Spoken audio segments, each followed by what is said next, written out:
কারণ তেল ছাড়া তো বিশ্ব অচল। আপনি তেল ছাড়া এই বিশ্বে কিচ্ছু চালাতে পারবেন না, পারবেন? কিচ্ছু চালাতে পারবেন না, পুরোই অচল। মিডিয়া কার হাতে? মিডিয়াগুলা ওদের হাতে। ব্যাংকিং সিস্টেম কার হাতে? ওদের হাতে। পলিটিক্যাল অ্যাফেয়ার্সগুলো কার হাতে? ওদের হাতে। অস্ত্র শস্ত্র, বড় বড় অস্ত্রগুলো কার হাতে? কি আরবের উপর নিয়ন্ত্রণ কার হাতে? আপনারা মনে করেন যে আরবের উপর নিয়ন্ত্রণ নাই, সব স্বাধীন? আরবের উপরে অদৃশ্য শিকল পড়ানো আছে। এই পশ্চিমাদেরকে তেল বিক্রি করে করে করে আরবরা ধনী হয়ে গেছে।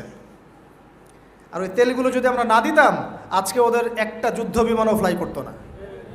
আর আমাদের মুসলিম রাষ্ট্র মাশাআল্লাহ 57টা। আমাদের বক্তব্য এই পর্যন্তই। আমরা তীব্র নিন্দা জানাই, আমরা এই ঘটনার তীব্র নিন্দা জানাই। ব্যাস, দ্যাটস অল। এর চেয়ে বেশি কিছু বলারও নাই। আমরা হাসছি, বাট আমাদের কাঁদা উচিত। মুসলিম রাষ্ট্রগুলোর মধ্যে পারমাণবিক বোমা নাই? নাই? আরব রাষ্ট্রগুলোকে অস্ত্র শূন্য করে দেওয়া হয়েছে। নিজেরা অস্ত্র প্রডিউস করতে পারে না। এরা তেল দেয়, তেল দিয়ে কিছু ডলার পায়, ওই ডলার দিয়ে আবার ওর কাছেই অস্ত্র কিনে। আপনারা একটু বোঝার চেষ্টা করেন। যখন আমরা এগুলো পড়ছিলাম ইউনিভার্সিটিতে, তখন এগুলো বুঝতাম না। ইউনিভার্সিটিতে আমরা এগুলো ঝরঝরা করে মুখস্থ করেছি, বিশ্বাস করেন। এই যে ওদের অ্যালায়েন্স, পলিটিক্যাল অ্যাফেয়ার্স, এইটা ওইটা, এগুলো মুখস্থ আমাদের, কোনটা কোন সাল কী ছিল, এখনই বরং ভুলে গেছে। কিন্তু ইসলামের সাথে যখন এটা মেলানো শুরু করলাম, তখন দেখলাম যে বাপরে বাপ, গভীরে তো অনেক কথা আছে, এর শেকড় তো অনেক গভীর। মানে বিষয়টা বোঝেন যে আমি তেল বিক্রি করব শুধুমাত্র ডলারে, অন্য কোনো কারেন্সিতে না। মানে ধরেন যে এই ব্রিফকেস ভর্তি টাকা আছে, কি আছে ভাই? এটাতে ধরেন যে 1 কোটি টাকা আছে। আর আমি গেলাম আবুধাবিতে। কোথায়? আবুধাবি। তো গিয়ে বললাম যে শেখ, এই যেখানে এই ব্রিফকেসে 1 কোটি টাকা আছে, নট ডলার, টাকা, আমাকে 5 লিটার তেল দেওয়া যায়? জীবন আমাকে তেল দিবে না। এই বক্সটা আমি নিয়ে গেলাম টাকার জায়গায় ডলার দিয়ে। শেখ, আমার কাছে ডলার আছে 1 ব্রিফকেস, আমাকে কি এখন তেল দেওয়া যায়? অবশ্যই। কুল্লু খালাস, আসেন। অবশ্যই। ইয়া হাবিবি কুল্লু খালাস, আসেন তেল নিয়ে যান। হাবিবি বলবে তখন, আসেন তেল নিয়ে যান। এই যে শুধুমাত্র ডলার দিয়ে তেল কেনা বেচা করার চুক্তি, এর নাম হলো পেট্রো ডলার মনিটরি সিস্টেম। আপনি ডলার ছাড়া অন্য কোনো কিছুতে তেল কিনতে পারবেন না। গাদ্দাফি চেষ্টা করেছিল, মেরে দেওয়া হয়েছে, ঠিক আছে? তারপরে আরও অনেক কান্ট্রি, সাদ্দাম হোসেন ট্রাই করার চেষ্টা করেছিল, মেরে দেওয়া হয়েছে। এই চায়না, রাশিয়া এখন চেষ্টা করছে যে আমরা অন্য কারেন্সিতে তেল কেনা বেচা করব। ইরান মাঝখানে চেষ্টা করেছে আমরা সোনা দিয়ে তেল কেনা বেচা করবো, সোনা দিয়ে। ওই জন্য দেখেন ইরানের সাথে অলওয়েজ লেগে আছে, অলওয়েজ একটা ফিকশন লেগে আছে। কারণ এগুলো আমরা বুঝি। এখন কথা হচ্ছে এই যে কেনা বেচাটা জায়েজ না জায়েজ বলেন দেখি? এটাও ভাইদের কাছে ফতোয়া নিয়েন। এতে করে কি হলো? ডলার হয়ে গেল সুপিরিয়র কারেন্সি, ও আধিপত্য বেড়ে গেল, আধিপত্য বেড়ে গেল। যদি আমরা টাকা দিয়ে তেল কেনা বেচা করতে পারতাম, তখন আমার টাকার মান থাকতো বেশি, ওদের মান থাকতো কম। তখন ডলারকে কেন্দ্র করে সব টাকা পয়সার মান নির্ধারণ করা শুরু হলো। কথা বুঝতে পারছেন? এই চুক্তিটা করেছে আরবরা। কারা করেছে? আরবের গলফ কান্ট্রিরা। এর পিছনে একটা ঘটনা আছে। বাদশাহ ফয়সাল রাহিমাহুল্লাহ তিনি তেল বয়কট করেছিলেন, তারপরে হেনরি কিসিঞ্জার এসে এই চুক্তি করেছিল। এটা অনেক আগের কথা, এটা 4th যুদ্ধের কথা, 1973 সালের দিকের কথা। এখন এই তেলের উপর নিয়ন্ত্রণ তারা নিয়ে নিল ডলার দিয়ে। যেটা বলতে চাচ্ছি শুনুন, বুঝেন। আমি ডলার দিলাম আপনাকে। আপনার নাম কি ভাই? আপনার নাম কি? হ্যাঁ হ্যাঁ, সাকিব। আচ্ছা, সাকিব ভাইকে আমি ডলার দিলাম এক ব্রিফকেস, এবং তিনি তেলের মালিক মনে করেন। এখন ভাই আমাকে তেল দিলেন, তা আমি তেল মাশাআল্লাহ আমার দেশে নিয়ে গিয়ে বাংকার আছে, বাংকার, ওই বাংকারের নিচে তেল ঢুকে রিজার্ভ করে রেখে দিলাম, যাতে ভবিষ্যতে এটা কাজে লাগে। কারণ তেল ছাড়া তো বিশ্ব অচল।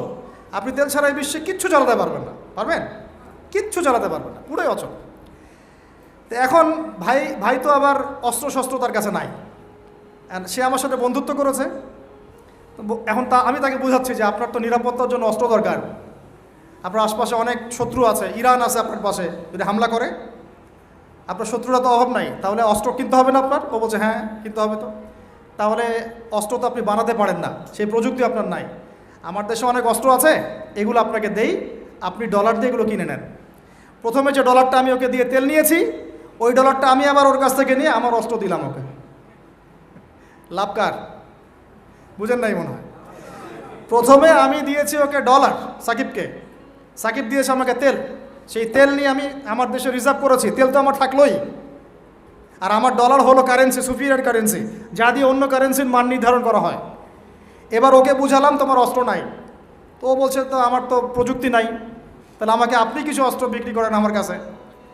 তা আমি কিছু অস্ত্র, আমার তো অস্ত্রের অভাব নাই, আমি যত ইচ্ছা এগুলো বানাতে পারি, যেটা বানাচ্ছি ওর চেয়ে অত্যাধুনিকটা আমার কাছে আছে। ওকে এমন কিছু দিব না যেটা দিলে ও আবার আমাকে আক্রমণ করতে পারে। ওকে এমন অস্ত্রই দিব যেটা আমার প্রতিহত করার ক্ষমতা আছে, অথবা ব্যালিস্টিক মিসাইল ওকে দিব না, ওকে অন্য কিছু দিব। তা আমি এখন ওকে অস্ত্র কিছু দিলাম, ওই যে ডলারটা প্রথমে দিয়েছি ওইটা আবার সে আমাকে দিয়ে দিল। কিছু কি বুঝলেন? এইটাই চলতেছে আরবের মধ্যে। সাল্লাল্লাহু আলাইহি ওয়াসাল্লাম নবী হয়েছেন 40 বছর বয়সে। জন্মগ্রহণের আগে বাবাকে হারিয়েছেন, তারপরে 6 বছর বয়সে মাকে হারিয়েছেন, 8 বছর বয়সে দাদাকেও হারিয়েছেন। বাবার নাম ছিল বাবা আব্দুল্লাহ, মায়ের নাম ছিল মা আমিনা, দাদার নাম ছিল দাদা আব্দুল মুত্তালিব। এরপরে তিনি মানুষ হয়েছেন চাচার পরিবারে, চাচার নাম ছিল আবু তালেব। 8 বছর বয়স থেকে নিয়ে বলা যায় 53 বছর পর্যন্ত চাচার গার্ডিয়ানশিপেই ছিলেন। সুবহানাল্লাহ। এই চাচা আবু তালেব নবী সাল্লাল্লাহু আলাইহি ওয়াসাল্লামের জন্যে এবং দিন ইসলামের জন্যে, কারণ তার ভাতিজার দিন তো তারই দিন, এমন কোনো ত্যাগ নাই যা স্বীকার করেন নাই। চাচা আবু তালেব নবী সাল্লাল্লাহু আলাইহি ওয়াসাল্লামকে যে সাপোর্টটা দিয়েছেন, এই সাপোর্টটা আমরা সবাই মিলেও এখনো দিতে পারি নাই। বিশ্বাস করেন? যে সাপোর্টটা নবী সাল্লাল্লাহু আলাইহি ওয়াসাল্লামকে চাচা আবু তালেব দিয়েছেন, এই সাপোর্ট আমরা সবাই মিলেও তাকে দিতে পারি নাই। চাচা আবু তালেব শেষ পর্যন্ত কালিমা পড়েন নাই। সাহাবীরা জিজ্ঞাসা করেছিলেন যে ইয়া রাসূলুল্লাহ সাল্লাল্লাহু আলাইহি ওয়াসাল্লাম, আপনাকে এত সাপোর্ট দেওয়ার পরে চাচা আবু তালেবের কি কোনোই উপকার হবে না, লাভ হবে না? নবীজি বলেছেন সাল্লাল্লাহু আলাইহি ওয়াসাল্লাম, আমি না থাকলে আমার চাচাকে জাহান্নামের একদম অতল তলে রাখা হতো। আমার কারণে আল্লাহ রাব্বুল আলামিন তাকে জাহান্নামের উঁচু জায়গায় রাখবেন, জাহান্নামের উঁচু জায়গায় রাখবেন, যেখানে আগুন তার পায়ের গোড়ালি স্পর্শ করবে, এতেই তার মগজ টকবক করে ফুটতে থাকবে। আপনারা কি আমার বাংলা ভাষা বুঝতে পারছেন? এমন কোনো সাপোর্ট নাই চাচা দেন নাই। মক্কার প্রায় 13 বছর যখন দাওয়াতি কাজ করছেন নবী সাল্লাল্লাহু আলাইহি ওয়াসাল্লাম, মানুষ গালি দিচ্ছে, কেউ থুতু নিক্ষেপ করছে, কেউ নামাজরত অবস্থায় মাথার উপরে উটের নাড়ি ভুড়ি চাপিয়ে দিচ্ছে, কেউ বলছে এই ব্যক্তি জাদুকর, এই ব্যক্তি গণক, এই ব্যক্তি মিথ্যাবাদী, নাউজুবিল্লাহ, এই ব্যক্তি ফারিকুল জামা, জামাত বিভক্তকারী, এই ব্যক্তি মজনুন, পাগল। তাকে আগলে রেখেছেন তার চাচা।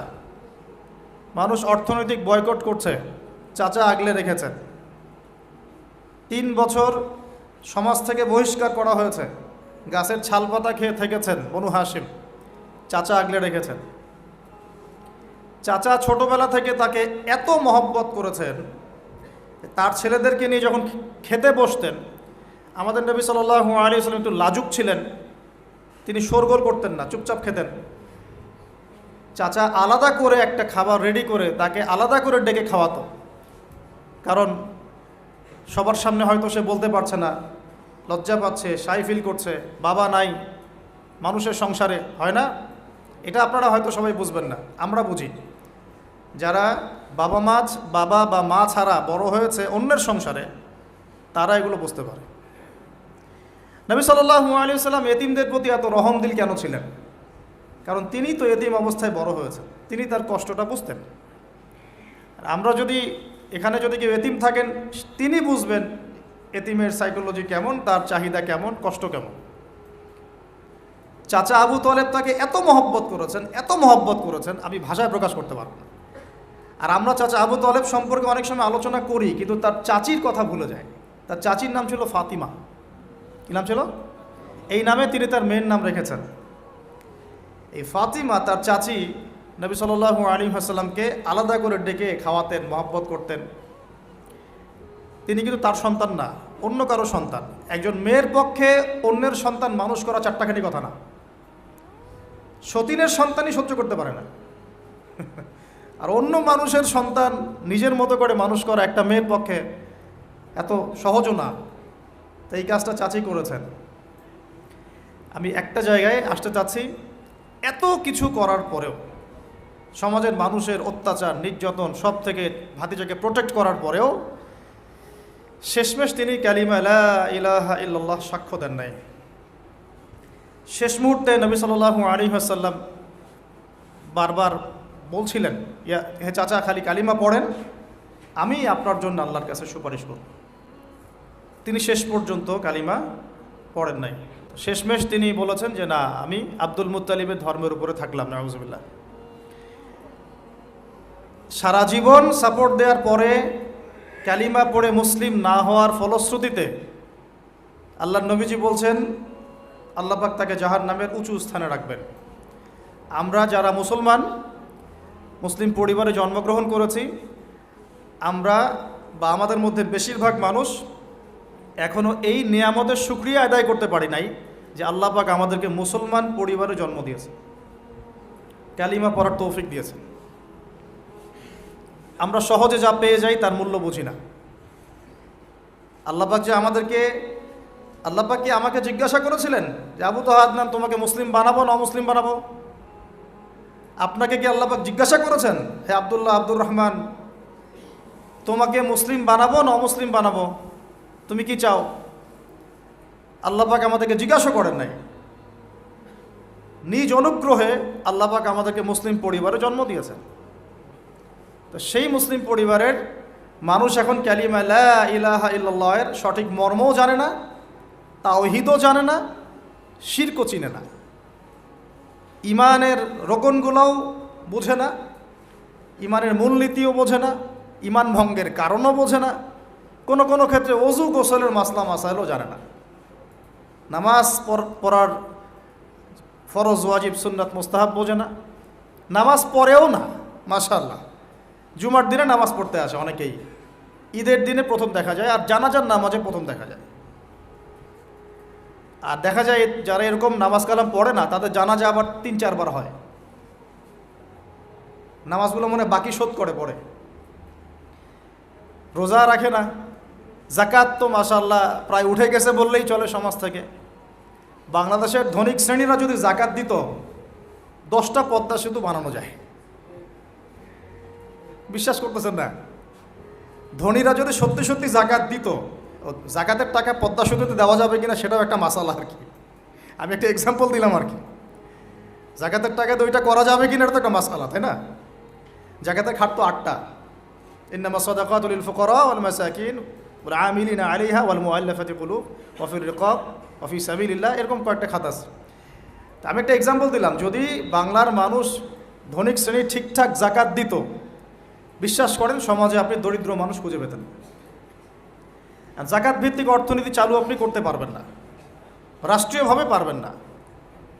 বলে কেন পারবেন না? কারণ প্রত্যেকটা রাষ্ট্রের উপর জাতিসংঘের নিয়ন্ত্রণ আছে। আমি ভাই খোলামেলা কথা বলার মানুষ, যদি কারো পছন্দ না হয় কিছু করার নাই, আমাকে বলতে হবে। আপনি আমার সাথে একমত হন বা না হন, অ্যাটলিস্ট শুনেন, পরে সত্য মিথ্যা আপনি যাচাই করেন, মানা না মানা আপনার বিষয়। আমি জাস্ট বলতেছি, আমি তো আপনার মসনদ দখল করতে পারবো না, আমরা তো খুবই দুর্বল। আমি একটা কথা বলতে চাচ্ছিলাম যে আল্লাহ পাক যে আমাদেরকে জিজ্ঞাসা না করেই মুসলিম পরিবারে জন্ম দিয়েছেন, এই নেয়ামতের শুকরিয়া আমরা আদায় করতে পারবো না।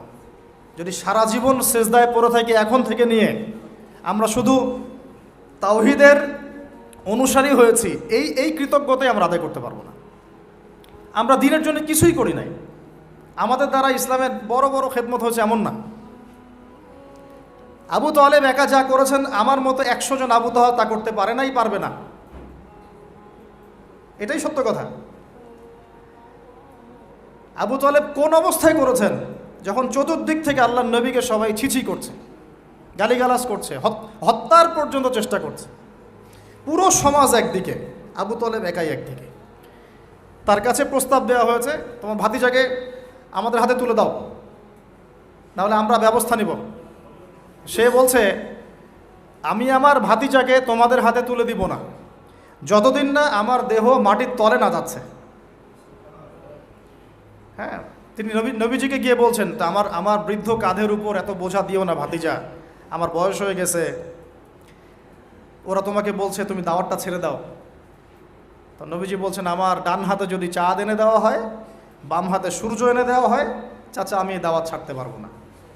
হয় আমি এই পথে দাওয়াত দিতে দিতে আমার এই দিন বিজয়ী হবে, না হলে আমি হালাক হয়ে যাব। তখন কি হলো? তখন তিনি বললেন যে ওরা তোমার দিকে আসতে পারবে না দলে দলে, যতক্ষণ না আমি আবু তালেব দাফন হচ্ছি মাটির তলে। কথা বুঝতে পারছেন? এখন মূল কথাটা হচ্ছে, আমরা যারা মুসলিম পরিবারে জন্মগ্রহণ করেছি, এরপরেও আমরা তাওহীদের জ্ঞান অর্জন করছি না, শিরক থেকে দূরে থাকছি না, নামাজ পড়ছি না 5 ওয়াক্ত ফরজ নামাজ, যাকাত দিচ্ছি না, সওম রাখছি না, প্রোটেস্ট্যান্ট মুসলিম হয়েছি, Protestant version of Islam follow করছি, ইসলামের দাওয়াতের কাজ করছি না, দিনের বিজয়ের কোনো ফিকির করছি না। সত্যি কথা বলতে আমাদের দুনিয়াতে থাকার চেয়ে না থাকাই ভালো। আমরা এখন গরু ছাগল। বিশ্বাস করেন আমার কথা, আল্লাহ পাক এই শব্দই বলেছেন সূরা আরাফের সম্ভবত 189 নম্বর আয়াত, 189। ওয়ালাকাদ বা'দা আউযু বিল্লাহি মিনাশ শাইতানির রাজিম ওয়ালাকাদ যারানা লিজাহান্নামা কাসীরাম মিনাল জিন্নি ওয়াল ইনস। আল্লাহ পাক বলছেন, আমি প্রচুর জিন আর মানুষকে দিয়ে জাহান্নাম পূর্ণ করব। বলি নাউযুবিল্লাহ। লাহুম কুলুবুন, কেন পূর্ণ করব? তাদের কি অপরাধ ছিল? কি অপরাধে করব? লাহুম কুলুবুন, তাদেরকে কলব দিয়েছিলাম, লা ইয়াফকাহুনা বিহা, বোঝার চেষ্টা করে নাই। ওয়ালাহুম আযানুন, কান দিয়েছিলাম, লা ইয়াসমাউনা বিহা, শোনে নাই। ওয়ালাহুম আ'য়ুনুন, চোখ দিয়েছিলাম, লা ইউবসিরুনা বিহা, চোখ দিয়ে দেখে নাই, কলব দিয়ে উপলব্ধি করে নাই, কান দিয়ে বলেন শোনে নাই, চোখ দিয়ে দেখে নাই। উলাইকা কাল আনআম, এরা ছিল আনআমের মতো। আনআম কি? আনআম মানে গবাদি পশু, ক্যাটেলস, গবাদি পশু। শুধু তাই না, বালহুম আদল, বরং এর চেয়েও নিকৃষ্ট ছিল। গবাদি পশুকে যে দায়িত্ব দেওয়া হয়েছে ও সেটা পালন করে। প্রত্যেক প্রাণীকে যে দায়িত্ব দেওয়া হয়েছে সেই দায়িত্ব তারা পালন করে কি না? না হলে আমরা এত বড় বড় প্রাণীর সাথে কিভাবে পেরে উঠতাম? একটা গরু নির্দ্বিধায় জীবনকে সঁপে দিচ্ছে, বিদ্রোহ করছে না, করছে? তো আল্লাহ পাক এই কথা বলছেন, উলাইকা কাল আনআম, তারা হচ্ছে গবাদি পশুর মতো। বালহুম আদল, বরং তার চেয়েও নিকৃষ্ট। কারা? উপলব্ধি করে না, দেখে না, শোনে না। এখন আমাকে উত্তর দেন দেখি, আমাদের মধ্যে এখানে কোন ব্যক্তি আছেন যে চোখে দেখেন না, কানে শোনেন না, উপলব্ধি করেন না? আমরা সবাই চোখে দেখি। এই চোখে দেখি কি না? দেখতে পাচ্ছেন তো আপনি? কানে শুনতে পাচ্ছেন কি না? তাহলে আল্লাহ পাক কোন চোখের কথা বলছেন আর কোন কানের কথা বলছেন যেগুলো অন্ধ? বলেন। নিঃসন্দেহে অন্য আরেকটা চোখ আছে, আরেকটা কান আছে, আরেকটা চোখ আছে, কান আছে, এটা কোথায়? কলবে। তাহলে আবু জেহেল আল্লাহর নবীকে চিনতে পারছে না, আবু বকর রাদিয়াল্লাহু আনহু চিনতে পারছেন, তাহলে দুজনের তো বাইরের চোখ একই। কোন চোখ তাহলে অন্ধ আবু জেহেলের, যে কারণে আবু জেহেল আল্লাহর নবীকে চিনতে পারল না? বলেন। এখন বলেন, মুসলমান পরিবারে জন্ম নেওয়ার পরে আমরা যারা নামাজ পড়ি না, যাকাত দেই না, রোজা রাখি না, সামর্থ্য হয়েছে হজ করি না, জুমার দিনে আসি, ঈদের দিনে আসি, হ্যাঁ, সৎ কাজে আদেশ করি না, অসৎ কাজে নিষেধ করি না, কোরআন তেলাওয়াত করা শিখি না, রাসূলের সুন্নাহ মাফিক জীবন গড়ি না, আর অর্থনীতি রাজনীতিতে গেলাম না, ওটা গেলামই না, বাদ, ওটা তো অনেক বড় স্কেল।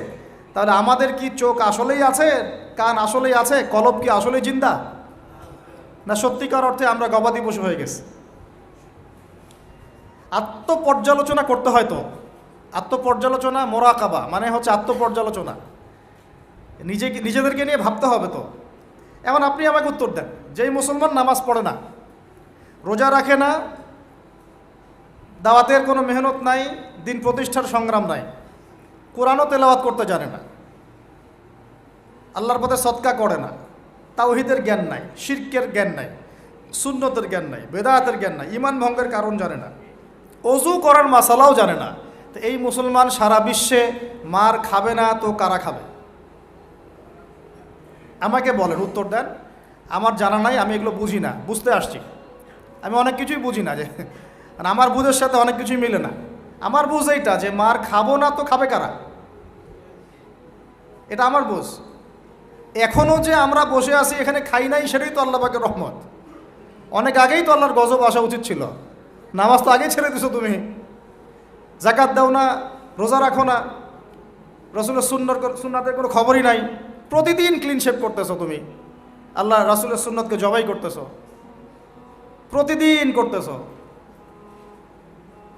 পর্ন দেখতেছো, বাইকে করে মেয়ে নিয়ে ঘুরতেছো, ইউনিভার্সিটিতে গোল হয়ে বসে আসো মেয়েদের সাথে, অ্যাভেলেবল তো এগুলো হচ্ছে, অ্যাভেলেবল। মেয়েরা জেনা করতেছে, বহু ছেলে পেলে এখন বিয়ে তো কঠিন, এই জন্য এই পথটা বেছে নেয়, এই পথটা সহজ। 5 দিন 7 দিন একটা মেয়েকে নিয়ে ঘুরলে দেখা যায় যে ওই বিছানায় চলে যাওয়া যায়। এখন তো এই যুগ চলতেছে। আগেকার সেই যুগ নাই তো, যে চিঠি দিয়ে প্রেম করে, লম্বা প্রেম হয়, পরে বিয়ে হয়। এখন সব দৈহিক সম্পর্ক, 1 মাস একজনের পিছনে, ওটা হয়ে গেছে আর পরের মাসে আরেকটার পিছনে। ইউনিভার্সিটিতে জেনা আর জেনা, জেনা আর জেনা, এমনকি চাকরি ক্ষেত্রেও ফ্রি মিক্সিং, অফিস আদালত, কোর্ট কাচারি, রাজনৈতিক মিছিলে পর্যন্ত ছেলে মেয়ে একসাথে সামনাসামনি, সব জায়গায়। এগুলো অধিকার। তো এই ফ্রি মিক্সিংয়ের কারণে কি হয়েছে, আমরা জেনাটাকে উন্মুক্ত করে ফেলেছি। তো এখন আপনি বলেন, যে আমাকে বুঝান, যে এইরকম অবস্থায় মুসলমানদের উপরে যদি বিপর্যয় না আসে, কোন সময় আসবে? আসে নাই, আল্লাহ পাকের খাস রহমত। হয়তো আল্লাহ পাক এখন পর্যন্ত সুযোগ দিয়ে রেখেছে। উপলব্ধি যে সবাই করে না এমনও না, বহু মানুষ উপলব্ধি করে, কিন্তু তাদের সংখ্যা নিতান্তই কম। আর তাদের মধ্যে আবার বিভক্তি আছে, অনৈক্য আছে, আপোষে হিংসা, বিদ্বেষ, পরশ্রীঘাতরতা আছে। তারা আবার ইউনাইটেড না। তো বদরগঞ্জবাসীর জানা উচিত যে বদরের যুদ্ধ হয়েছে 2য় হিজরিতে। কত হিজরি? 2য় হিজরিতে। আল্লাহ নবী সাল্লাল্লাহু আলাইহি ওয়াসাল্লাম এই চাচার সংসারে মানুষ হয়েছেন প্রায় 53 বছর পর্যন্ত। এই চাচাই তাকে বিয়ে দিয়েছেন 25 বছর বয়সে। তার আগে চাচার ব্যবসা তিনি সামলেছেন। ওই ব্যবসার এক কাফেলা খাদিজা রাদিয়াল্লাহু আনহার অর্থ ছিল। এই ব্যবসা দিয়ে তাকে টেস্ট করলেন, দেখলেন আমানতদার, সুদর্শন, মাশাআল্লাহ উন্নত চরিত্রের মানুষ, উন্নত রুচিবোধের মানুষ, আল্লাহ আমিন, বিশ্বস্ত। বিয়ের প্রস্তাব পাঠালেন, চাচা বিয়ে দিয়ে দিলেন। কার সাথে? খাদিজা রাদিয়াল্লাহু আনহার সাথে। তখন তার বয়স কত ছিল? 25। তার বয়স কত? 40। আর আমাকে এই সেকুলার সমাজকে আমরা বলতে চাই, আমি বলতে চাই, অ্যাটলিস্ট মনে করেন কথার কথা যে আমার স্ত্রীর বয়স 40, আমার বয়স 25। এখন আমরা একে অপরকে মহব্বত করি, ভালোবাসি, আমরা সংসার জীবনে হ্যাপি, সুখী, এবং আমাদের সন্তান সন্ততিও হচ্ছে। এমন না যে আমরা মেডিকেল সায়েন্সের ভাষায় এই দিকে আমরা অক্ষম। মহব্বত আছে, দুজনকে পেয়ে সুখী, একে অপরকে ভালোবাসি, সন্তান হচ্ছে। আপনার কোনো সমস্যা? আমি আমার এই ম্যারিড লাইফে আমরা হ্যাপি, আপনার কোনো সমস্যা? আমার স্ত্রীর বয়স 40, আমার বয়স 25। মনে করেন আমার বয়স এখন 32-33 হবে আর কি, সূর্যের হিসেবে, কিন্তু বয়স কিন্তু ফিক্স হয় চন্দ্রের হিসাবে। আমরা সূর্য হিসাব করি। এখন ধরেন আমি একটা বিয়ে করলাম, ধরেন তো স্ত্রীর বয়স মনে করেন 16 বছর। কত? মনে করেন 16 বছর। 16 বছর একটা মেয়ের কি হায়েজ হয়? হায়েজ বোঝেন? আচ্ছা, সে কি সন্তান জন্মদানে সক্ষম? সে কি ম্যাচিউর, ফিজিক্যালি স্ট্রং? এখন ওর বয়স 16, আমার বয়স 32। এখন ও আমার সাথে হ্যাপি, আমি তার সাথে হ্যাপি, সন্তান জন্ম হচ্ছে, দুজন সুখে আছি, মহব্বতের সাথে আছি, সুস্থ আছি, কোনো সমস্যা আপনার? তো এই হলো অবস্থা, সার্কাস। এখন এই 16 বছরের মেয়ে, আপনার মেয়ে, আপনি বিয়ে দিতে পারবেন না। বলবেন যে আপনি রাষ্ট্র আইনের বিরুদ্ধে কথা বলছেন। না, আমি বিরুদ্ধে কথা বলছি। আমি বুঝাচ্ছি যে এটা কতটা অসার একটা আইন। 16 বছরের একটা মেয়ে যদি জেনা করে, আপনি উৎসাহিত করছেন। 16-17 বছরের মেয়েরা জেনা করে না? স্কুলে, কলেজে, বিশ্ববিদ্যালয়ে, এইখানে ওইখানে। এর বিরুদ্ধে আপনার ব্যবস্থা কি, অ্যাকশন কি? কিন্তু 17 বছর একটা মেয়ে যদি বিয়ে করে, আপনি তো কাজীকে ধরে জেলে দিয়ে দিবেন একেবারে। এখন বলেন এটা কি আমি মানতে বাধ্য? এখন জোর করে চাপাই দিলেন, ল করে দিলেন, মানতে বাধ্য হয়ে গেলাম। তা আসলে কি কোরআন সুন্নাহ সমর্থিত হলো? এখন জবাব দিবেন আল্লাহর কাছে আপনি। জনগণ কিছুই বলতে পারবে না। আমরা শুধু জ্ঞানতাত্ত্বিক একটা ডিবেট করলাম এবং আপনাকে দেখালাম যেটা একটা অসার। তারপরেও যেটা হয়েছে হোক, অ্যাটলিস্ট বিয়েটা সহজ করলে ভালো হতো। বিয়েটা কঠিন হয়ে গেছে, এই জন্য এটা জেনার রাস্তা বেছে নেয়। তো আমরা জেনাকে উস্কে দিচ্ছি। আরে ভাই, 16-17 বছর তো দূরের কথা, এখন 13-14 বছরের মেয়েরাই দেখবেন ঠিক নাই। আপনি মনে করেন এখনকার স্কুল কলেজের মেয়েগুলো খুব দুধে ধোয়া তুলসী পাতা? যখন 15 বছর আগে যে যুগটা ছিল, 20 বছর আগে, আর এখন তো আর অনেক আপডেটেড। এখন ওরা ওইসবে বিশ্বাসী না। গল্প করে যে কার কয়টা, কার কয়টা। কোনো ভাই হাসেন না, কোনো কোনো ক্ষেত্রে মাদ্রাসাও এ থেকে মুক্ত হয় নাই। আমাদের দিকেও তো বলতে হবে, ইনসাফ করতে হবে। তো বহু মাদ্রাসাতেও জেনার ঘটনা ঘটছে এখন, কারণ এটা পর্নোগ্রাফির যুগ। কিসের যুগ? একজন টিচার যদি কোরআনে হাফেজ হয়, আলেম হয়, এবং একই সাথে যদি পর্নে এডিক্টেড হয়, সেই ব্যক্তির দ্বারা ধর্ষণ হতে পারে, যদিও সে হাফেজ, যদিও সে আলেম, যদিও সে দায়ী, হুয়েভার হি ইজ। এরকম ঘটনা ঘটছে, হয় নাই ভাই? আমি কি বানায় বানায় কথা বললাম? যেই করুক এটা পাপ। শাস্তিও আবার কি? ধর্ষণের শাস্তি কি? ইসলামের শাস্তি কি? মৃত্যুদণ্ড। কয়টা কার্যকর করতে পারবেন আপনি? তো সব দিকে সমস্যা। আমি যে পয়েন্টে আছে এখানে চলে আসেন। তার বয়স তখন 40, আমাদের নবীজির বয়স 25। ম্যারিড জীবনে হ্যাপি, 6টা সন্তান হয়েছে। কয়টা? আর নবী সাল্লাল্লাহু আলাইহি ওয়াসাল্লাম খাদিজা রাদিয়াল্লাহু আনহার কাছ থেকে যে মমতা, যে ভালোবাসা, যে সাপোর্ট পেয়েছেন, এটা বিরল। এই যুগে এমন মেয়ে পাওয়া হয়তো বা সম্ভব না, কারণ এই যুগে তো আমরাও সাহাবীদের মতো না। আমরা যদি সাহাবীদের মতো না হতে পারি, আমরা মহিলা সাহাবীদের মতো স্ত্রী আশা করি কিভাবে? মাশাআল্লাহ, এখন নবী সাল্লাল্লাহু আলাইহি ওয়াসাল্লামের কাছে সমাজের জাহিলিয়াত ভালো লাগে না। একটু বোঝার চেষ্টা করি, কি জাহিলিয়াত ভালো লাগে না? তিনি দেখেন যে মক্কার মানুষ মূর্তি পূজা করে, তিনি দেখেন মক্কার মানুষ সুদ খায়, মক্কার মানুষ জেনা করছে, মাদক খাচ্ছে, হানাহানি মারামারি কাটাকাটিতে আছে। তার এগুলো ভালো লাগে না। তিনি এখান থেকে সরে যান, দূরে দূরে থাকেন, দূরে দূরে থাকেন। হেরা পাহাড় আছে, হেরা গুহা, ওই পর্বতের গুহায় তিনি একা একা নির্জনতা অবলম্বন করেন। কারণ যখন আপনি একটা ভালো রাস্তায় থাকবেন, সমাজের অন্যান্য খারাপ বিষয়গুলো আপনার পছন্দ হবে না, নিচে থেকে ভালো লাগবে না।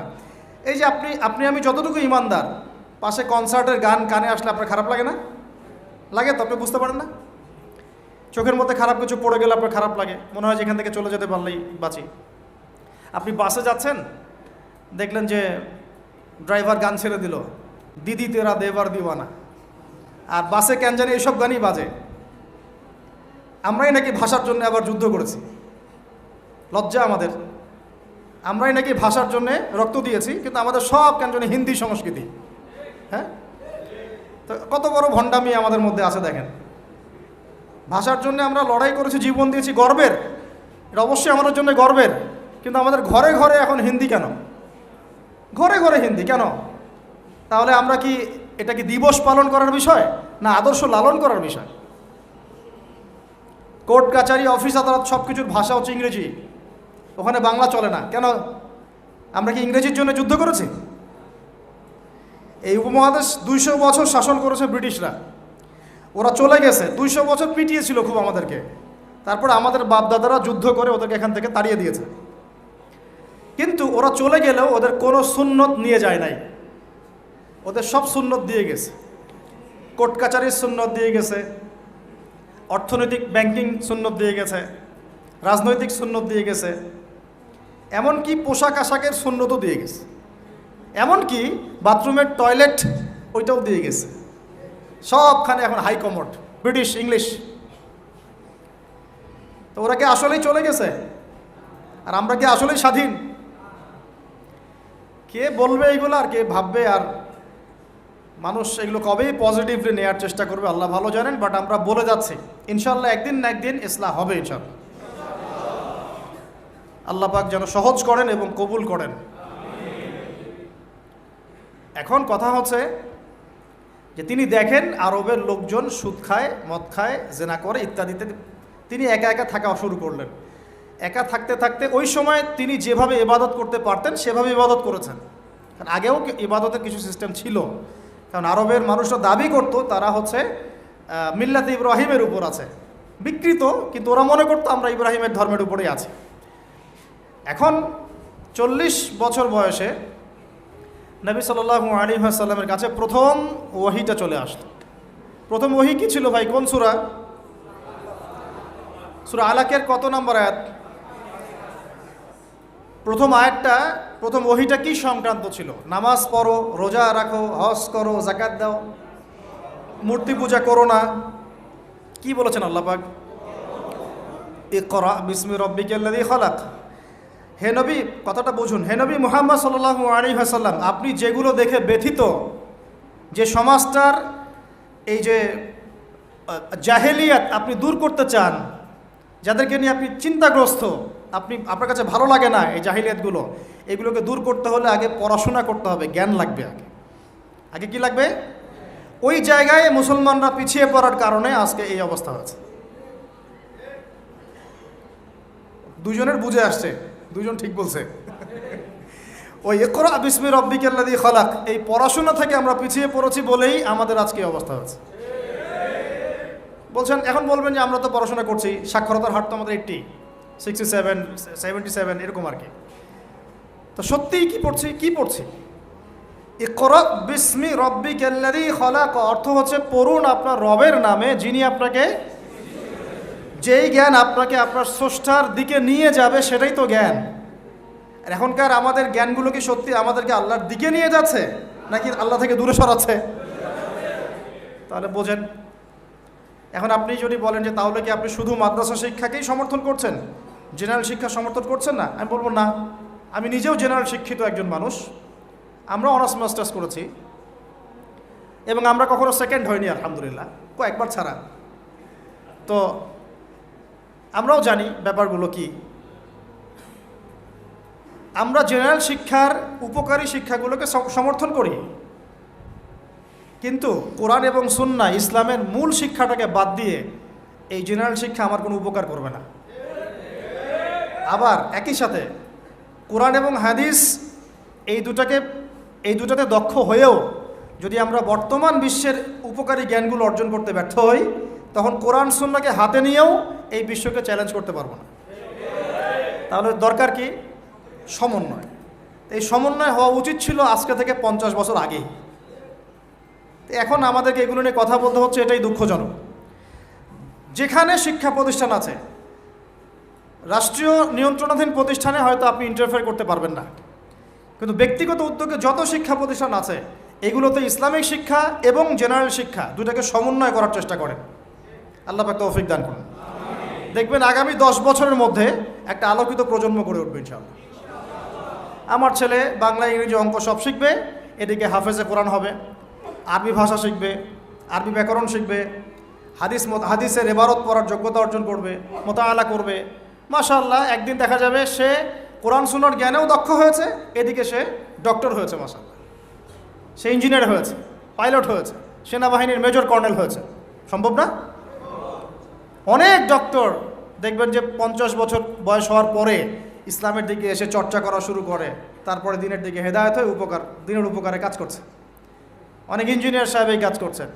অনেক অনেক আর্মি অফিসার, র্যাবের, পুলিশের, বিজিবি, তারা দেখবেন যখন রিটায়ার্ড করে বা যখন মানে সিনিয়র হয় তখন গিয়ে চর্চা করা শুরু করে, এবং তখন তারা আবার দিনের জন্য অনেক কিছু করতেও চায়, করেও, অনেকে করে না। তারা কি অমুসলিম নাকি? তারা তো আমাদেরই ভাই, আমাদের ভাই না। শোনেন, যদি বাংলাদেশ রাষ্ট্রীয়ভাবে কখনো জিহাদে যায় কুফফারদের বিরুদ্ধে, তাহলে আমরা যাব না তারা যাবে? যাবে তো তারাই। জি, আপনি যাবেন না, যাবে তো তারাই। আপনার আমার কি প্রশিক্ষণ আছে? ৭৩ সালে 6টা মুসলিম দেশ সৈন্য পাঠিয়েছিল, মিশর ছিল, জানেন না আপনারা এগুলা ইতিহাস? 6 দিনের যুদ্ধ। তো যাই হোক, ধরেন বাংলাদেশ এমন একজন নেতার আন্ডারে আছে, যেই নেতা বললো ঠিক আছে আমিও পাঠাবো, আমার এখান থেকেও 2000 সৈন্য যাবে। তখন কিন্তু ওই 2000-এর মধ্যে আপনি থাকবেন না, থাকবে ওই আর্মি অফিসারই, ওই বিজিবি, ওই র্যাব, ওই পুলিশ, ওই ভাইরাই থাকবে। তারা আমাদের ভাই না?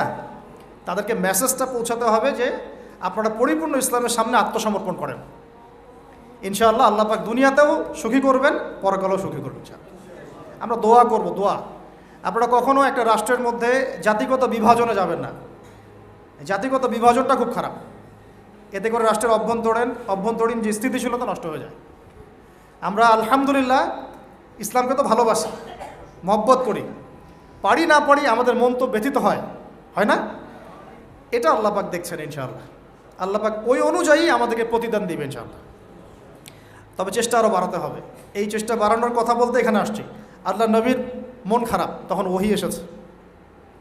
ওহী প্রাপ্ত হওয়ার পরে নবী সাল্লাল্লাহু আলাইহি ওয়াসাল্লাম একটু ভীত, একটু সন্তুষ্ট। ওয়াকাদ খাশিতু আলা নাফসি। বাংলাদেশে যত সিরাতের বই আছে না, তার 80% সিরাতের বই আপনি পাবেন যে ওই সময় নবী সাল্লাল্লাহু আলাইহি ওয়াসাল্লাম এতটা ভীত সন্তুষ্ট হয়ে গিয়েছিলেন, কয়েকবার তিনি চিন্তা করেছেন যে আমি পাহাড়ের উপর উঠে নিজেকে শেষ করে ফেলব। এটা নিয়ে তো বিশাল ইস্যু সৃষ্টি করে ফেলছে বাংলাদেশে। হ্যাঁ, আর রাহিকুল মাকতুম বলেন, আর যে কোনো বড় বড় সিরাতের গ্রন্থ বলেন, এটা যদি লিখা না থাকছে আমি বক্তব্য দেওয়া ছেড়ে দেব। বাসায় গিয়ে দেখেন, চেক করেন, রাইটাররা লিখেছেন। এটা আমাদের কথা না।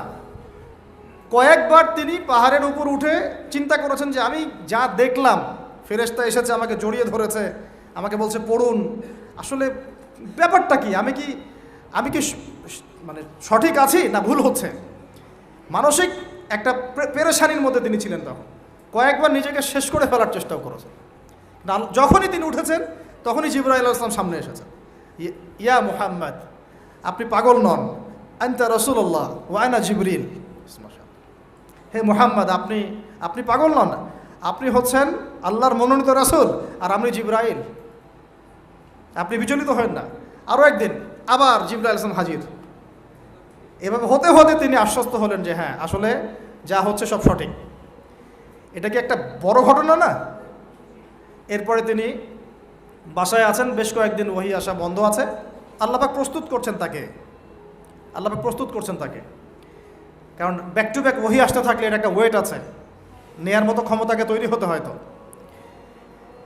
দ্বিতীয় ওহীটা আসছে, এটা আমি একটু আলোচনায় টাচ করে সামনে যাব। তিনি কম্বল দিয়ে ঘুমিয়ে আছেন, আল্লাহ পাক ওহী পাঠালেন। যখন ওহী পাঠাচ্ছেন, খাদিজা রাদিয়াল্লাহু আনহা দেখছেন যে নবী সাল্লাল্লাহু আলাইহি ওয়াসাল্লাম একটু অস্বাভাবিক আচরণ করছেন। তিনি বলছেন আপনি শুয়ে পড়েন, রেস্ট নেন। নবীজি বলছেন আমার এখন রেস্ট নেওয়ার সময় নাই। আল্লাহ পাক আমাকে বলেছেন ইয়া আইয়ুহাল মুদ্দাসসির, হে কম্বল আবৃত রাসূল, কুম, উঠে দাঁড়ান, ফাংজির, মানুষকে সতর্ক করেন। তো কুম ফাংজির অর্থ মানে এই না যে বিছান থেকে উঠে মাটিতে দাঁড়ান, মানে হচ্ছে আপনার কাছে যা আসছে এটা সত্য, এটা দ্বীনে হক, আল্লাহর পক্ষ থেকে আসছে। অতএব আপনি এই সত্যের বাণী নিয়ে সমাজের মধ্যে দাওয়াতি কাজে নেমে পড়েন। ফাংজির, মানুষকে সতর্ক করেন। ও রব্বাকা ফাকাব্বির, আপনার রবের তাকবীর পাঠ করেন। ও সিয়াবাকা ফাতাহহির, আপনার কাপড় পরিচ্ছন্ন রাখেন। কাপড় মানে শুধু বাইরের পোশাক না, ভিতরের হৃদয়ের পোশাকটাও। ও রুজজা ফাহজুর, যত অনর্থক বিষয় আছে ছেড়ে দেন। ওয়ালা তামনু তাস্তাকসির ওয়ালি রব্বিকা ফাসবির, কিছু পাওয়ার আশায় আপনি কাউকে সদকা করেন না, কারো কাছে কিছু পাওয়ার আশায় আপনি সাদাকা করেন না, বরং আপনার রবের জন্য আপনি সবর করেন। কত গভীর কথা। এটা নিয়ে কিন্তু আলোচনা খুব বেশি হয় না। আমরা আলোচনা করি প্রথম ওহীটা কী ছিল, এটা দ্বিতীয় ওহী ছিল। উঠুন উঠুন, সতর্ক করুন, আপনি আপনি যা ভাবছেন এরকম কিছু না, আপনি নবী, আপনি শেষ নবী। এই মহাবিশ্বে আপনার মতো কোনো নবী আসে নাই, আপনি সর্বশ্রেষ্ঠ নবী, আপনি সর্বশ্রেষ্ঠ আখলাকের অনুসারী, আপনার উম্মত হচ্ছে সর্বশ্রেষ্ঠ উম্মত। আপনি উঠুন, মানুষকে সতর্ক করুন, কাপড় পবিত্র রাখুন, অনর্থক বিষয় ছেড়ে দেন, আল্লাহর জন্য সবর করেন, আল্লাহর জন্য তাকবীর পাঠ করেন, বলেন আল্লাহু আকবার। এই শুরু হলো মিশন। এই মিশন শুরু হওয়ার পরে 13 বছর, কয় বছর ভাই? 13 বছর মক্কায় তিনি প্রথম 3 বছর গোপন দাওয়াত দিয়েছেন, তারপরে প্রকাশ্য দাওয়াত দেওয়া শুরু করেছেন। এই প্রকাশ্য দাওয়াত যখনই দেওয়া শুরু করেছেন, ব্যাস সমাজে কনফ্লিক্ট লেগে গেল, হক আর বাতিলের লড়াই। তিনি যাদেরকে নিয়ে দাওয়াত দিচ্ছেন, আবু বকর সিদ্দিক, ওসমান বিন আফফান, আব্দুর রহমান বিন আউফ, তালহা বিন উবাইদুল্লাহ, সাদ ইবনে আবি ওয়াক্কাস, হ্যাঁ, বেলাল ইবনে রাবাহ, আব্দুল্লাহ বিন মাসউদ, এরকম সাহাবী 40 জন বা 80 জন। আর নিজের ঘরে আছে স্ত্রী আলী ইবনে আবি তালেব, যায়েদ ইবনে হারেসা, জাফর বিন আবি তালেব। আর এই দাওয়াত যখন চলতে লাগলো, সমাজের মানুষ প্রকাশ্য রূপ যখন ধারণ করলো, এই পক্ষে আছে আবু জেহেল, আবু লাহাব, উতবা, শাইবা, রাবিআ, আশরাক বিন শারিক, এরকম কিছু মানুষ। ঠিক আছে, এমন কনফ্লিক্ট যে এটা কিছুতেই মিউচুয়াল হচ্ছে না, কিছুতেই হচ্ছে না। সিরাত পড়তে হবে আপনাদেরকে, একটা লেকচারে সব কিছু তো বলা যাবেই না, সময় আমাদেরকে অ্যালাউ করবে না, পাশাপাশি আমারও এনার্জি কুলাবে না। ঠিক আছে, এমন কোনো কষ্ট নাই যা তাকে দেয়া হয় নাই, সাহাবীদেরকে দেয়া হয় নাই। অর্থনৈতিক বয়কট, উত্তরাধিকার থেকে বঞ্চিত করা, বাড়ির থেকে পিটিয়ে বের করে দেয়া, হ্যাঁ, উল্টা ঝুলায় লটকায় রাখা, আমাদের রিমান্ডগুলোর মতো, শারীরিক নির্যাতন, মানসিক কষ্ট তো আছেই, এটা তো মানসিক কষ্ট তো আছেই, বলার তো আর অপেক্ষা রাখে না। তারপরে কেউ বেচাকেনা করবে না, চলাফেরা করবে না, সামাজিক বয়কট, রাস্তা দিয়ে গেলে মানুষ টিটকারি মারে, এই যে পাগল যাচ্ছে, এই যে জাদুঘর যাচ্ছে। ব্যাপারটা বোঝার চেষ্টা করেন, মানে এমন কোনো নির্যাতন নাই যা করা হয় নাই। আমি ক্ষুদ্রজ্ঞানে দেখেছি প্রায় 14 বা 15 বার আল্লাহ নবী সাল্লাল্লাহু আলাইহি ওয়াসাল্লামকে হত্যা করার চেষ্টা করা হয়েছে, প্রায় 14-15 বার তাকে হত্যা করার চেষ্টা করা হয়েছে। আর তাকে সারা জীবনে প্রায় এরকম 15-16টা গালি খেতে হয়েছে, সারা জীবনে। কাকে খেতে হয়েছে? যে মানুষের আগেও কোনো গুনাহ নাই, পরেও কোনো গুনাহ নাই, যিনি সব কষ্ট করছেন শুধু উম্মতের জন্যে, কারণ তিনি তো মাকামে মাহমুদে যাবেন, জান্নাতুল ফিরদাউসুল আলায় যাবেন। তার কি নিজের জন্য এই কাজগুলো করা? 13টা বছর যখন মক্কায় এভাবে নির্যাতিত হতে হলো, এই যে বলা হচ্ছে সাহাবীদেরকে গলায় দড়ি দিয়ে রাস্তায় হেঁচড়ে নিয়ে আসা হয়েছে, উত্তপ্ত বালুর মধ্যে শুইয়ে উপরে পাথর চাপা দেওয়া হয়েছে, আগুনের কয়লা জ্বালিয়ে দেওয়া হয়েছে, উপরে শুইয়ে দেওয়া হয়েছে, গায়ের চামড়া এবং গোশত, চর্বি, এগুলো গলে গলে কয়লা নিভে গেছে। আমরা কি একটু ইমাজিন করতে পারি কিনা? কিছুটা আঁচ করতে পারেন কি আসলে কি হয়েছিল 1400 বছর আগে? এগুলোই হয়েছে। এগুলো ইসলামের চিরায়ত সুন্নত, হকপন্থীদের উপর এগুলো আসবেই। যদি না আসে, ওয়াল্লাহি আপনি হকপন্থী না, ওয়াল্লাহি আপনি হকপন্থী না।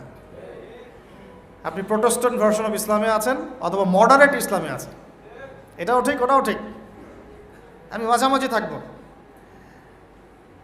আমি এটা ফখর করে বলছি না। পশ্চিমের কয়েকটা কান্ট্রি থেকে আমাকে অফার করা হয়েছিল মালয়েশিয়া সফরের পরে, যে আমাদের এখানে আসেন, দাওয়াতি কাজ করেন, মানে দাওয়াতি কাজ করেন মানে কনফারেন্স, এইভাবে কনফারেন্স করেন। মালয়েশিয়া যেমন হয়েছে আমরা আয়োজন করতে যাচ্ছি, 7 দিনের জন্য আসেন, 3 দিনের জন্য আসেন, ঠিক আছে? তা আমি বললাম যে আমার লেকচার কি শুনছেন কোনোদিন আপনারা? তো বলে না, বিভিন্ন ক্লিপ দেখেছি, পুরো লেকচার তো শোনা হয় নাই। তা বললাম যে আগে ইউটিউব চ্যানেল থেকে সব লেকচারগুলো শুনেন, তারপর যদি মনে হয় যে ওখানে গেলে আমি সেফ, তাহলে নিয়ে যান। তো মডারেট ইসলামের সুযোগ নাই ইসলামে। ইসলাম ইসলামী, ওই পশ্চিমা আদলে আমরা মডারেট হয়ে যাব, ওদের আদর্শও চলবে, আমাদেরটাও চলবে, তালগোল পাকায় একটা ভিশন 2030 বানাবো, এইসব ইসলাম চলবে না। বুঝতে পারছেন না কথা? ইসলাম চির প্রাচীন, চির নতুন, চির আধুনিক, এর কোনো ব্যতিক্রম ব্যত্যয় নাই। ওর মূলনীতির কোনো পরিবর্তন হবে না, ওর মূলনীতির জায়গায় থাকবে, কিন্তু হয়তো প্রযুক্তিগত উন্নয়ন হতে পারে, শাখা প্রশাখাগত কিছু ফুরুই পার্থক্য আসতে পারে, কিন্তু আসলি কোনো পার্থক্য আসবে না। তো যে কথাটা বলেছি এটা চিরায়ত সুন্নত, যে নির্যাতনটা মক্কায় হয়েছে, যদি না হয় বুঝে নেবেন যে আপনার বা আমার ইসলামিক চলাফেরার মধ্যে কোনো একটা ল্যাকিংস আছে, বা আমরা Protestant version of Islam follow করছি। এটা হচ্ছে মুযাবযাবিনা বাইনাহুম, মানে এদিকেও না ওদিকেও না, দুটার মাঝখানে। আল্লাহ রাসূল সাল্লাল্লাহু আলাইহি ওয়াসাল্লাম বলেছেন, একটা হাদিস বলি তাহলে আপনি বুঝে নেবেন যে আমরা আসলে কোন জায়গায় আছি। কি বললাম? হাদিসটা কি? সহিহ মুসলিমের হাদিস। রাসূলুল্লাহ সাল্লাল্লাহু আলাইহি ওয়াসাল্লাম বলেছেন, ক্বালা নবী সাল্লাল্লাহু আলাইহি ওয়াসাল্লাম, মান রাআ মিনকুম মুনকারান, তোমাদের মধ্যে যে কেউ যদি কোনো অন্যায় গর্হিত কাজ দেখে, ফালইউগাইয়ির বিয়াদিহি, সে যেন তার হাত দিয়ে এটাকে প্রতিহত করে। বলেন এই লেভেলে আমরা কয়জন আছি? 0.00001%। মান রাআ মিনকুম মুনকারান ফালইউগাইয়ির, সে যেন পরিবর্তন করে। এমন না যে সামর্থ্য হলে পরিবর্তন কইরো, মানে যাদের হাত দিয়ে প্রতিহত করার ক্ষমতা আছে তারা যেন অবশ্যই হাত দিয়ে প্রতিহত করে। এখানে ধরেন একটা জেনা হচ্ছে, নাউজুবিল্লাহ, বা একটা নোংরামি হচ্ছে, ফাহেসা কোনো কাজ হচ্ছে, এখানে যিনি সর্বোচ্চ দায়িত্বশীল তিনিও এখন গিয়ে কিছু বলার অধিকার রাখেন না। বলতে গেলে তিনি 10 বার চিন্তা করেন যে বললে কি হইতে পারে, তাই না? বিষয়টা বাজারের মধ্যে ধরেন সুদের একটা জুয়া হচ্ছে, জুয়া, কেউ কিছু বলতে পারে না। মসজিদ এখানে ধরেন পাশের বাসায় বিয়ের অনুষ্ঠান হচ্ছে, আর বিয়ে মানেই তো জেনা দিয়ে শুরু হলো, ধুমধারাক্কা গান বাজতেছে, আর ঢাকা শহরে বিশ্বাস করেন না এই অত্যাচারে থাকা যায় না। মানে একটা ফ্ল্যাট ধরেন 14 তলা বা 10 তলা, তো এই 10 তলার মধ্যে 5 তলার সদস্যের বিয়ে, ও ছাদটা হায়ার করে নিয়ে এমন জোরে ধুমধারাক্কা মিউজিক শুরু করবে যে পুরো এলাকার প্রত্যেকটা ঘরে ঘরে যেন সাউন্ড আছে, মানে ওর উপর যেন ওয়াজিব করা হয়েছে সবার কানে গান বাজনা পৌঁছায় দিই। কিন্তু কিছু করার নাই, আপনি বলতে যান উল্টা আপনার উপর চড়াও হবে, হুজুর আসছে বেশি বেশি পণ্ডিত, আমরা আর মুসলমান না, আমরা আর ইসলাম ফলো করি না বলতে আসছে। আপনি বাসায় যান, নিজের ঘর ঠিক করেন, বলবেন। তো হাদিসের এই শব্দের বাক্যের আওতায় আমরা আছি কিনা একটু ভাবেন। ওয়ামান লাম ইয়াস্তাতি, যদি এভাবে কেউ প্রতিহত করতে না পারে, দ্বিতীয় সেন্টেন্স হাদিসের, ফালইউগাইয়ির বিলিসানিহি, সে যেন তার জবান দিয়ে প্রতিহত করে। আজকে জবান দিয়েও কি মানুষ প্রতিহত করছে? এরপরেও কিছু মানুষ মাজলুম ভাইদের বিপক্ষে অবস্থান নিয়ে ফতোয়াবাজি শুরু করেছে বাংলাদেশে। আমি বলেছি আপনারা মুনাফিক তখনই চিনতে পারবেন যখন উম্মাহ একটা সংকটময় অবস্থায় থাকবে, তার আগে চিনতে পারবেন। এরাই কয়দিন আগে আমাদেরকে খারেজি বলতো, যারা এখানে মাজলুমদের বিপক্ষে ফতোয়া দিচ্ছে, বলছে প্রতিবার যখন এভাবে মুসলিমরা আক্রমণ করেছে ততবারই ল্যান্ড নাকি হারিয়েছে। আমি আল্লাহর কসম করে বলছি, তো এদের ইমানি লেভেল তো তলানিতে আছেই, ইতিহাসের সামান্যতম জ্ঞানও এদের মধ্যে নাই। মুনাফিকি মানহাজটাকে বলা হচ্ছে সহি মানহাজ, আর যারা মুজাহিদ, যারা হকের পক্ষে, তাদেরকে বলা হচ্ছে এরা খারেজি, এদের আকীদা ঠিক নাই, এরা সন্ত্রাসী, এরা অমুক, এরা তমুক। আল্লাহ পাকের কাছে এদেরকে কঠিন জবাব দিতে হবে ইনশাআল্লাহ। এটা আপনারা মনে রাখেন, কিয়ামতের মাঠে দেখে নিয়েন, কিয়ামতের মাঠে দেখে নিয়েন জাহান্নাম উদ্বোধন হবে এক শ্রেণীর আলেম দিয়ে। জাহান্নাম কিন্তু উদ্বোধন হবে, এই হাদিসটা জানেন না আপনারা ওলামায়ে কেরাম? আপনারা তো আমার চেয়ে অনেক ভালো জানেন। প্রথমে একজন শহীদ, কি করছো? জীবন দিয়ে দিছি, শহীদ হয়ে গেছি। ভুল, ক্যাযিব, মিথ্যা কথা বলছো। এই জন্য শহীদ হয়েছিলে যাতে মানুষ তোমাকে বড় বীর বলে, আমার জন্য তুমি জীবন দাও নাই, যাও জাহান্নামে যাও। আরেকজন, কি করেছো? অনেক দান করেছি, মানুষ দানবীর বলে। আল্লাহ বলছেন যে মিথ্যা বলছো, মানুষ যেন দানবীর বলে এই জন্য দান করেছে।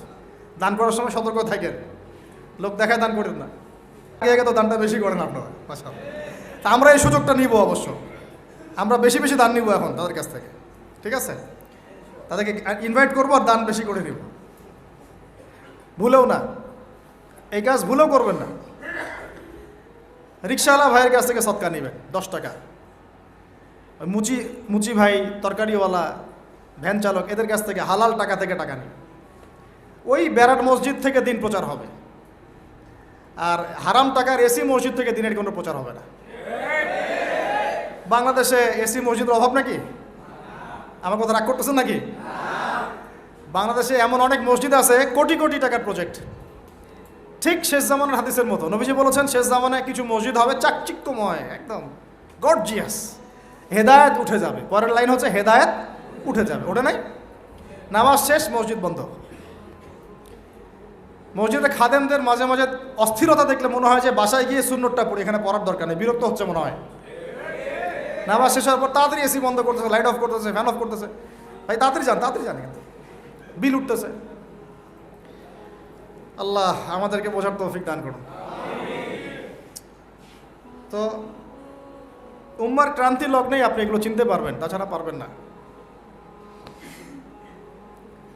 আল্লাহ নবী বলছেন, যদি তোমরা হাত দিয়ে প্রতিহত করতে না পারো, যেটা সামর্থ্য আপনার নাই, মুখ দিয়ে যেন প্রতিবাদ করে। এখন এই জায়গায় আমাদের ইমান টিকে আছে না নাই? এইসব ইস্যুতে যাদের লিখার ক্ষমতা আছে তাদের উপর লিখা ওয়াজিব, যাদের বলার ক্ষমতা আছে তাদের উপর বলা ওয়াজিব, যাদের আরও বড় কোনো সহায়তা পাঠানোর সুযোগ আছে না, এটা পাঠানো তাদের জন্য ওয়াজিব। যাদের রাষ্ট্রীয়ভাবে কিছু করার ক্ষমতা আছে ওইটা করা তার উপর ওয়াজিব। আর যার এসব কোনো কিছুই করার ক্ষমতা নাই তার উপর দোয়া করা ওয়াজিব। আমাদের কি দোয়া করার ক্ষমতা নাই? আল্লাহ পাক শুনবেন না আমাদের দোয়া? এখন আসেন, ফাইল্লাম ইয়াস্তাতি, যদি তোমরা এতেও সক্ষম না হও। আরে বাবা, মুখে কথা বলারও সুযোগ নাই, মুখে বললেও সমস্যা, অবস্থা খারাপ, গর্দান থাকবে না। আবু হুরায়রা রাদিয়াল্লাহু আনহু বলেছিলেন একটা কথা, যে আমি এমন অনেক এলেম জানি যেগুলো যদি আমি এখন বলা শুরু করি আমার গর্দান থাকবে না। সে একই কথা আমাদেরকেও মাঝে মাঝে ইশারা ইঙ্গিতে বলতে হয়। যতটুকু বলছি এতে বুঝে নেন, এর চেয়ে বেশি বলতে গেলে আমাদের গর্দান নাও থাকতে পারে। তো ভাই, আমরা যারা মুখ দিয়ে বলতে পারবো না তাদের ফাইল্লাম ইয়াস্তাতি ফাবি কলবিহি, তাহলে যেন অন্তর থেকে ঘৃণা করে। এখন আপনি বলেন, এই হাদিসের আওতায় আমাদের ইমান টিকে আছে না নাই? অ্যাটলিস্ট মন থেকেও কি ঘৃণা করে? সাধারণ মানুষ মন থেকে অন্তত ঘৃণা করে। আর যদি ওয়াযালিকা আদআফু মিনাল ঈমান, মানে এটা হচ্ছে ঈমানের সবচেয়ে নিচু লেভেল, তার মানে যার মন থেকেও ঘৃণা আসছে না, ঈমানের সাথে কোনো সম্পর্ক নাই, ব্যাস সোজা কথা। আর যদি এগুলোও না করি, আমাদের দায়িত্ব আমরা এড়িয়ে যাই, কাল কিয়ামতের মাঠে কি আমরা জবাব দিতে পারবো? আপনারা ওলামায়ে কেরামদেরকে জিজ্ঞাসা করেন, বড় বড় ওলামায়ে কেরামদেরকে, আহলুল ফেসবুক ওয়াল জামায়াত কেনা, আহলুল নেফাক ওয়াল জামায়াত কেনা, ঠিক আছে, আহলুল রিয়াল ওয়াল জামায়াত এদের কেনা, আহলুল মাল ওয়াল জামায়াত এগুলো না। হকপন্থী ওলামায়ে কেরাম যারা, তাদেরকে জিজ্ঞাসা করবেন, যদি কোনো মুসলমান মেয়েকে তুলে নিয়ে যাওয়া হয়, ফিকহের যে কোনো কিতাব থেকে ফতোয়া নেবেন, যদি কোনো মুসলমান মেয়েকে কেউ অন্যায়ভাবে তুলে নিয়ে যায় মুসলিম রাষ্ট্র থেকে এবং তার শ্লীলতাহানি করে, তাকে রেপ করে, ধর্ষণ করে, তাহলে তার উপর আমাদের হুকুম কি, আমাদের করণীয় কি? ওলামায়ে কেরামকে জিজ্ঞাসা করে ফতোয়া নিয়েন, কি ফতোয়া দেয়। নিঃসন্দেহে তারা বলবে, যদি ওই রাষ্ট্রের সামর্থ্য থাকে তার এটার বদলা নেওয়া ফরজ। যদি তাকে কোনো কুফার নিয়ে চলে যায়, জিম্মি করে রাখে, তাকে উদ্ধারের চেষ্টা করা ওই মুসলমানদের উপর ফরজ। যদি ওই রাষ্ট্র না করতে পারে তাহলে প্রতিবেশীর উপর হক বর্তাবে, ওর উপর করা ফরজ। যদি সে করতে না পারে তার প্রতিবেশীর উপর হক বর্তাবে, তার উপর করা ফরজ।